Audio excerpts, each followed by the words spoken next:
So what are we looking for? Well, let me phrase it this way. Some of the nights I've heard me mention this before, so it bears repeating. 30-some years ago, when I was in what that time was a very poor parish, the Curlin said, I'm walking with the slums. He said to me one day in the early 70s, said, there's some nun I want you to meet. And I said, well, all right.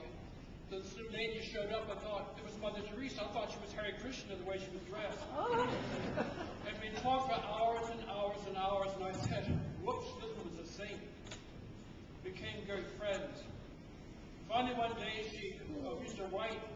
And finally, when the third Archbishop came along, Curlin Hickey said, I want Mother Teresa to open a place here for the poor in Washington, D.C.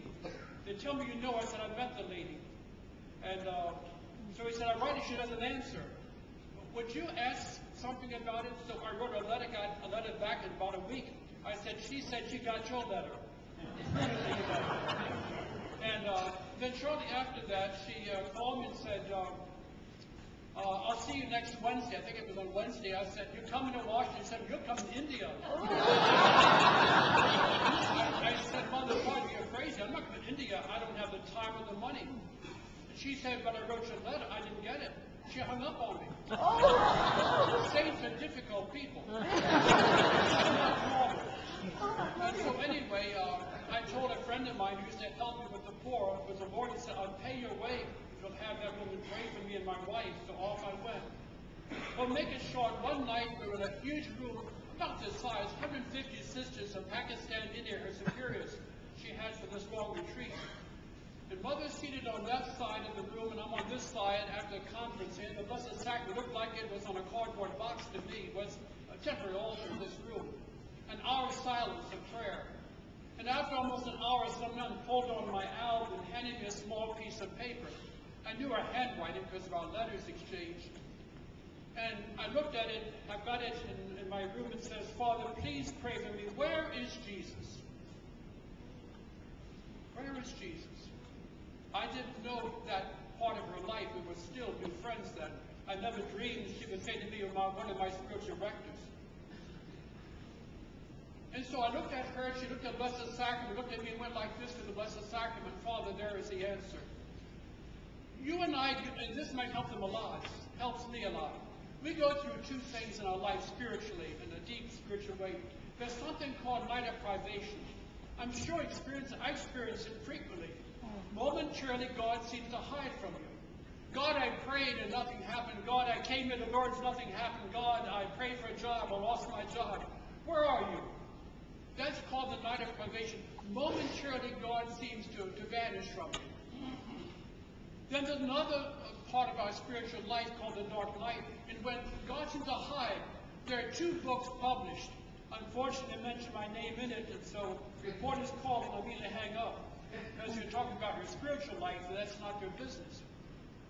The dark night is where God seems to vanish. You go through an endless black. God, give me some sign of your love, your presence. You live by blind faith and love. Mother lived that way for 50 years. We talked about it so many times in confession and out of confession, the darkness of it all. And that's what makes us saints, not the dark night. To be able to say to God, I don't always feel your presence. It's not always candy bars and everything, but I still love you. Years ago, I grew up in Virginia my first 10 years, and depression had hit. As children, we didn't know depression, except we had a lot of hot dogs and beans. And that was on Sunday dinner. And then I remember my older brother would take coal from the street and put in the woodshed. He got 25 cents, like $10 a day or more. And one day I said to my mother, please, I want that quarter in the worst way. And so she finally gave in. I worked all day, 10 years old, dragging that basket around the house and put in the woodshed. Got me at a flip nickel. I couldn't stand it, selfish. So at supper time, we're doing dishes. I said, Mama, I didn't get my quarter. And wise mother, she went off and it looked like she had polished it. It was shining. She put it in my hot little hand and said, son, I thought you did it because you loved me. Ouch. So I told Mother Teresa that story because of this. Mother, that's what happens. Do we do it because we want a quarter? God, I pray. Virgin Mary, she doesn't understand what's happening to her. All she knows is God says, how about this? And she says, whatever you want, yes. It's hard to say yes at times to God when we don't see the mystery all in front of us. But that's where faith takes, that's where sanctity comes. Friends of Assisi, he's become a minor skirmish. And suddenly, there's no Wall Street Journal in front of him. He picks up the gospel and says, what if you have everything and have nothing when you die? Opens the gospel, give to the poor, a saint is born.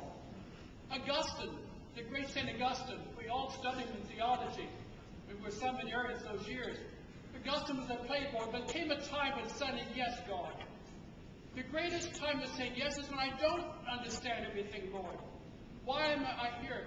I was sent to a parish 2 days before Christmas. I tell everybody this, and I still laugh about it. Cardinal Boyle said, I'm moving you. It's at an infant party, St. Anne's infant home. I said, you just moved me. I'm moving you again. But he told me, my heart sank. Oh, God, why me? And then I said, what week? He said, tomorrow. I said, it's Christmas Eve. He said, Merry Christmas, kid. Oh. But in a year's time, I loved it so much. After 13 years, I stayed there. I wept the day I left there. God is a God of surprises. In the darkest moments, some of the greatest things happen to us. In the moments when we feel that, God, where are you? Suddenly, His presence is there, and He envelops us with grace. We don't understand it. And suddenly, there He is. I beg you, dear Malads, we're all Malads. We all have things that begging God to help when we come here, don't we? Suppose suddenly we leave here and nothing happened. Is it possible something happened in here?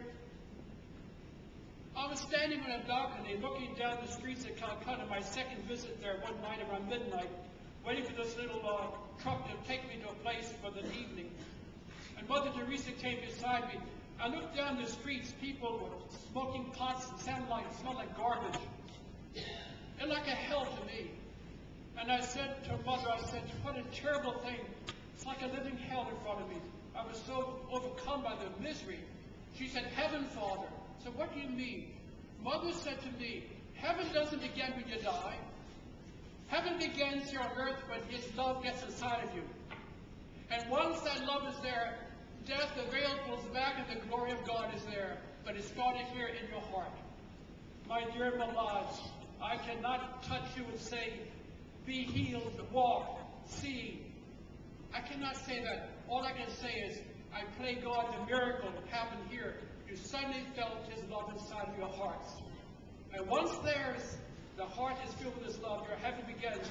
And then everything is bearable, and every challenge can be met, and every darkness, you can see the light behind it. Mother Teresa came to Charlotte. I was made the new bishop there, and I called her and said, Mother, would you come and go for the place? She said, my sisters say I'm too ill to go here and there, but I'll come to you. I thought you'd better come to me. I'll not come to you no more. I didn't tell her that, of course. And so she came. And after all the excitement and 14,000 showed up in 10 days of mourning, we got things done. It's the history in itself.